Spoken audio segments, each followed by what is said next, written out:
Hi. In this video, I'm going to show you how to eliminate self-sabotage, overcome your fears, and achieve success at a much higher level. So grab a notepad, get ready to take some notes.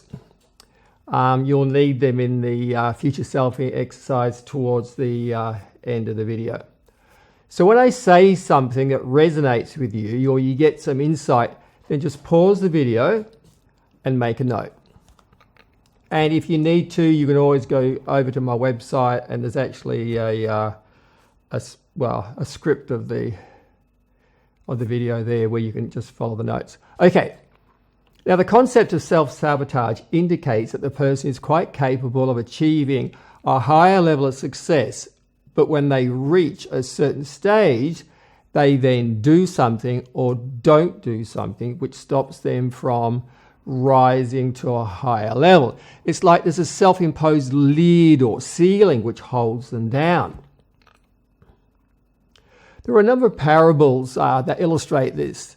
The first is the elephant and the rope. Most of you are familiar with this. Keepers of elephants learned that if they tethered a baby elephant to a rope tied to a small post stuck in the ground, that the baby elephant soon learned that there was no point in pulling against the rope.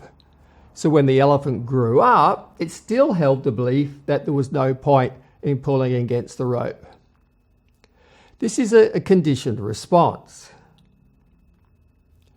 The second parable or analogy is of the grasshopper in a jar. After a period of time trapped in the jar, the poor grasshopper's bouncing against the lid, and the grasshopper soon learns there's no point in trying to jump higher than the ceiling imposed by the lid. So when the lid is removed, the grasshopper limits the height of its jump to that of where the lid used to be. Now there are analogies that of a bird with clipped wings. So owners of some pet birds are able to prevent their birds from flying away if they trim the feathers on their wings. Another analogy is that of the bonsai tree. So if a tree is constrained within a small plant pot, it can only grow to a small height. But if the tree is taken out of the pot years later, then it can grow rapidly to a large size within a really short period of time.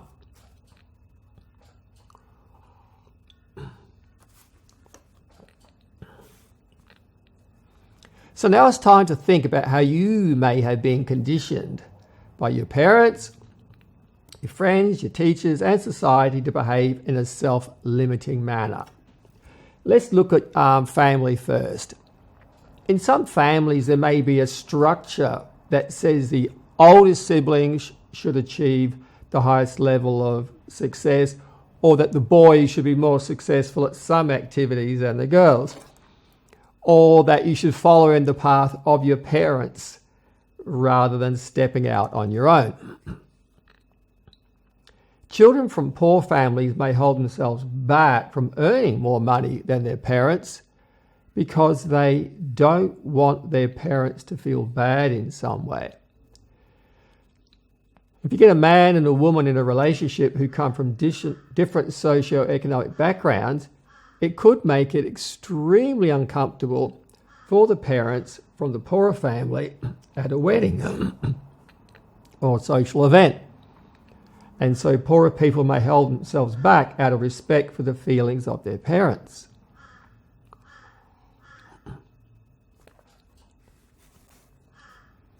In some cases, children may have been told that it is a virtue to be poor, that there is something spiritual and praiseworthy about living in poverty.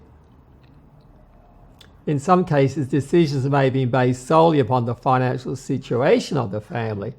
For example, I have a friend who had an interest in psychology and art, but since his older brother had already enrolled in an engineering degree, then the father said that the younger brother should also enroll in engineering, since they had already paid for the books, and it would save the family a significant amount of money.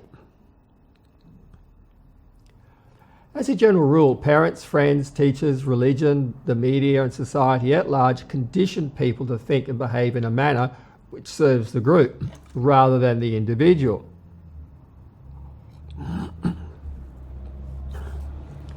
So people may grow up with the belief that they can't achieve at a high level, or they can't live the lifestyle of their dreams because that could make others feel less than or oppressed in some way or another. In some cases, the child could have learned that they did not deserve to be a success, or that they needed permission from a parent or teacher to engage in an activity and achieve an outcome. In some cases, it could just be that you don't believe that the outcome could be possible for you, and what you really need is some validation from another person. Like a authority figure. It could also be about values, necessity versus possibility. And as a general rule, people will pay more attention to their away from values than their towards values. So they need to get a job to pay the rent and buy food and clothes, but once their basic necessities are taken care of, they lose the motivation to work harder or pursue a lifestyle that would support their towards values, because they have little practice in doing so. It's like they're just not familiar with their towards values. They haven't spent time mapping out their towards values, so they don't really know in detail or high resolution what their towards values are, what really interests them. Now, it's quite common for people to reach a certain level of success and then not to know what to do or how to motivate themselves to achieve a higher level of success. Now, no matter what you aim for, success will always bring with it some challenges.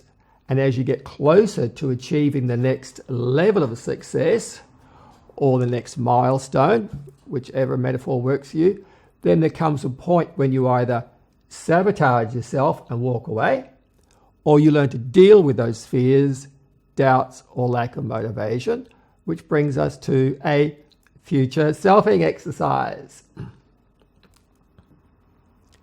So what you do is take a large piece of paper, butcher's paper or flip chart paper,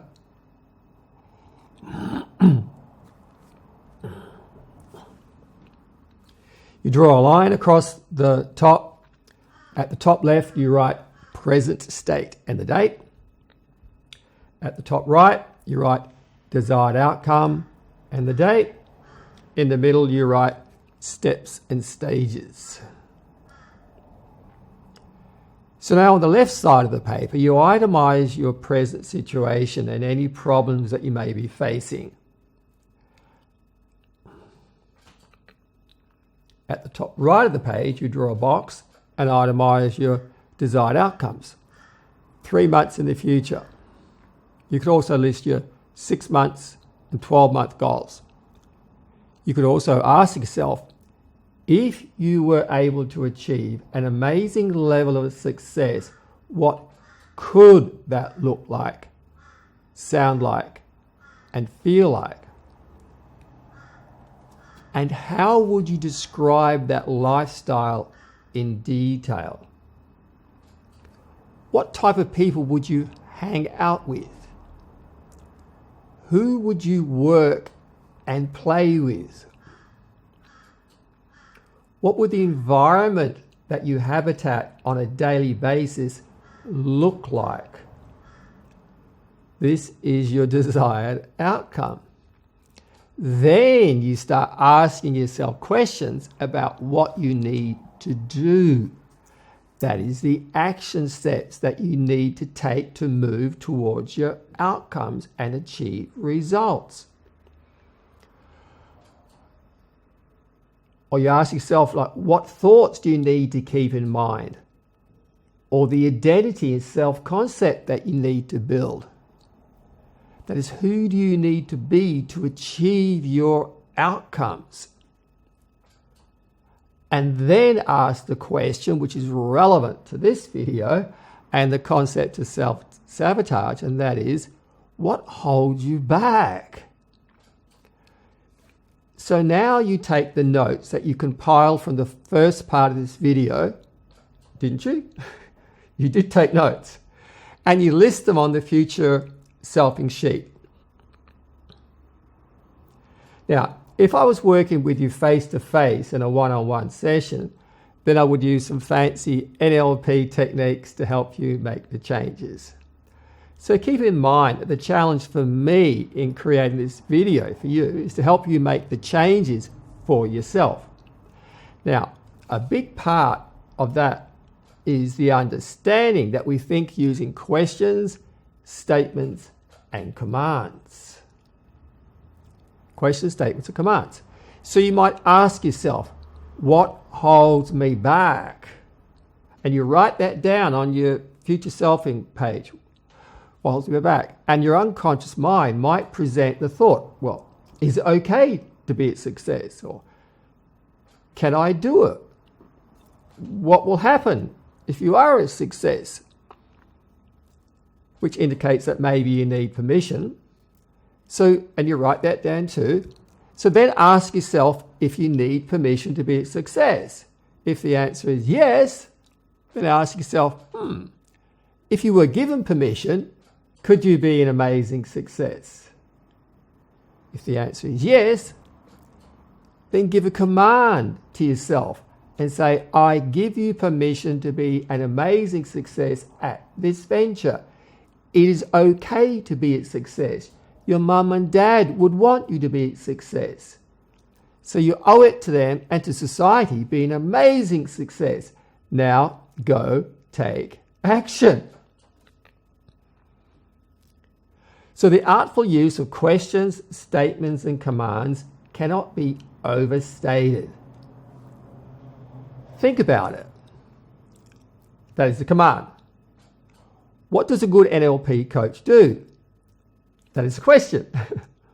A good NLP coach will ask artful questions to help you to access and mobilize your inner resources. That is a statement. Do you get it? Another question. So I work really methodically, systematically, binary, breaking everything down into tiny little steps. And that's what I invite you to actually to do for yourself. Because typically it's like people are trying to make a big jump. They're trying to make big jumps rather than just actually just identifying the little steps that are in between and just taking those little steps. So then you get to make that big jump, so to speak. Okay, so let's get back on track. You've mapped out your present state and some of the things that could be holding you back. And you have an idea of your desired outcome and the results that you want to achieve. So now take your learnings from this video and write them down on the Future Selfing paper. These are the steps and stages. Make sure that you write down the questions that arise in your mind, then write down the thought that arises in response to the question. This is how you coach yourself.